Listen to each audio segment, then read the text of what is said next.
Hello friends, this is Tushar Malik, legal illegal with Tushar. आज के इस सेशन में आपका स्वागत करता हूं और भारतीय न्याय संहिता को आगे बढ़ाते हैं और देखते हैं कि इसमें और कौन कौन से प्रोविजंस हैं। धारा 8 में हमने जुर्माने को समझ लिया था कि जुर्माना किस पर लगाया जाता है, कितना लगाया जाता है, क्या उसके प्रोविज़न होते हैं। आइए धारा 9 देखते हैं चैप्टर 2 की। चैप्टर 2 की धारा 9 अगर हम देखें तो ये बताती है कि कई अपराधों से मिलकर बने अपराध के लिए दंड की क्या अवधि होगी।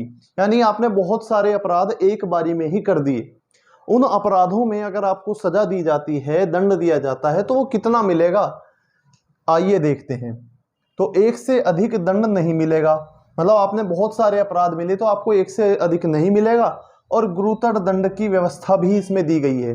तो आइए हम सीधा दृष्टांत पर चलते हैं। लाठी से प्रहार, इससे हम समझ जाएंगे एकदम कि ये लाठी से प्रहार क्या है। कि कई अपराधों से मिलकर बने अपराध के लिए दंड की अवधि। आपने एक डंडा मारा और एक डंडा मारना ही उपहति अपराध के अंतर्गत आ जाता है, जिसमें आपको 1 वर्ष की सजा मिली। आप ये मान लीजिए कि आपने एक डंडा मारा, उपहति अपराध हुआ और आपको 1 वर्ष की सजा मिल जाती है। आपने 2 मारे, आपने 3 मारे और आपने 50 डंडे मारे, तो 50 डंडों की कितनी सजा होगी? 50 साल। तो बताइए आप, ये आपको लॉजिकल लग रहा है या नहीं कि 50 डंडे मारने पर आपको 50 साल की सजा होगी क्या? एक डंडा मारा आपने, 1 साल की सजा आपको हजम हो रही है, लेकिन 50 डंडे पर 50 साल की सजा बिल्कुल नहीं। तो यही बता रहा है कि एक अपराध करने पर आपने जो आपको सजा मिली, लेकिन 50 से ये नहीं कि 50 साल की, और 100 अगर मार देते तो 100 साल की सजा। इतनी तो उम्र भी नहीं है आज के समय में। तो एक से अधिक दंड की आपको व्यवस्था नहीं दी जाएगी, जबकि आपको गुरुतर दंड, यानी आपको एक बारी में ही, कि इसमें उपहति में अगर 3 साल की सजा दी जा सकती है तो आपको 3 साल की सजा दी जाएगी। तो ये प्रावधान है, ठीक है ना। इसके बाद की दृष्टांत लाठी से प्रहार हम समझ गए। इसके बाद है बीच बचाव। यदि 2 व्यक्ति आपस में भिड़ रहे हैं, ए नाम का व्यक्ति और बी नाम का व्यक्ति, उनके बीच अगर लड़ाई हो जाती है और उनके बीच तीसरा व्यक्ति आता है। आप सोचिए कि ए और बी के बीच में लड़ाई हो गई और उसके बीच में टी यानी तुषार मैं आ गया हूं बीच बचाव करने के लिए, और जो ए है उसने जो बी को उपहति पहुंचाई थी, हर्ट किया था, ठीक है ना, उसकी तो उसे सजा मिल गई 3 साल, और उसने बीच में मुझे भी थोड़ा लगा दिया, ठीक है। तो उपहति का अपराध उसने यहां पर मेरे साथ भी कर दिया।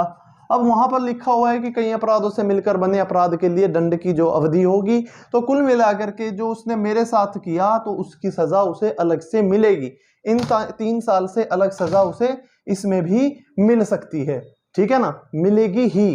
कि अगर वो मेरे साथ भी अगर ये अपराध करता है, उपहति नामक का अपराध जो बीच में आया है बीच बचाव करने के लिए, तो वो उसी अपराध में शामिल नहीं हो जाएगा, यहां पर उसे अतिरिक्त सजा मिलेगी।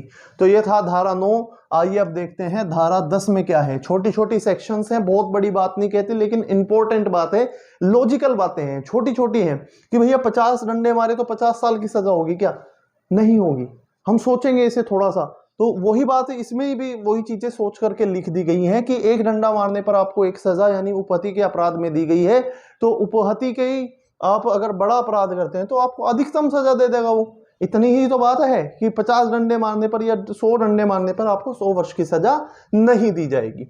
आइए चलते हैं धारा 10 पर, जो कहता है कि कई अपराधों में से एक के दोषी व्यक्ति के लिए दंड, जबकि निर्णय में यह कथित है कि यह संदेह है कि वह किस अपराध का दोषी है। कि कई सारे अपराधी थे, उसमें से एक अपराधी और था और उसने भी अपराध किया है, ये तो पता ही है कि उसने अपराध किया है, कि एक गिरोह है, ठीक है ना। इसमें टी नाम का व्यक्ति, एम नाम का, यू नाम का, जे नाम का, ठीक है ना, एन नाम का और एस नाम के व्यक्ति हैं बहुत सारे। और जो टी है इसका नहीं पता कि इसने किया क्या, भाई इसमें था सम्मिलित, लेकिन इसने किया क्या वो हमें नहीं पता है। तो जो भी ये अपराध हुए हैं यहाँ पर, इसमें जो न्यूनतम दंड है और उसकी जो न्यूनतम सजा है वो इस व्यक्ति को दी जाएगी। न्यूनतम दंड व्यवस्था का यहाँ प्रावधान है, जो कम से कम सजा वाली है वो यहाँ पर दी जाएगी। क्या पता वो न्यूनतम जो दंड उसे दिया जा रहा है उसने न्यूनतम अपराध ही किया हो। अधिकतम भी किया होगा तो न्यूनतम मिलेगी, कोई दिक्कत नहीं है। तो ये लाइन यहां पर आती है कि भले ही 100 अपराधी छूट जाएं लेकिन एक निर्दोष व्यक्ति को अतिरिक्त सजा न मिले, तो उस पर ही ये आधारित है कि आपको न्यूनतम दंड दिया जा रहा है यदि आपके अपराध का पता नहीं लगता। आप 6 व्यक्ति अपराध करके आए, आपका नहीं पता आपने कौन सा अपराध किया है, तो जो सबसे हल्का है और उसकी जो सबसे कम दंड की व्यवस्था है वो आपके साथ अपनाई जाती है, ये नीति। ठीक है ना। तो धारा 9 और धारा 10 हमने भारतीय न्याय संहिता की आज समझ ली है। तो इसमें कोई भी आपका क्वेश्चन हो आप कमेंट सेक्शन में मुझे बता सकते हैं। ठीक है ना। तो इसी के साथ बने रहिए। Legal illegal with Tushar share कीजिए, लाइक कीजिए, सब्सक्राइब कीजिए। धन्यवाद।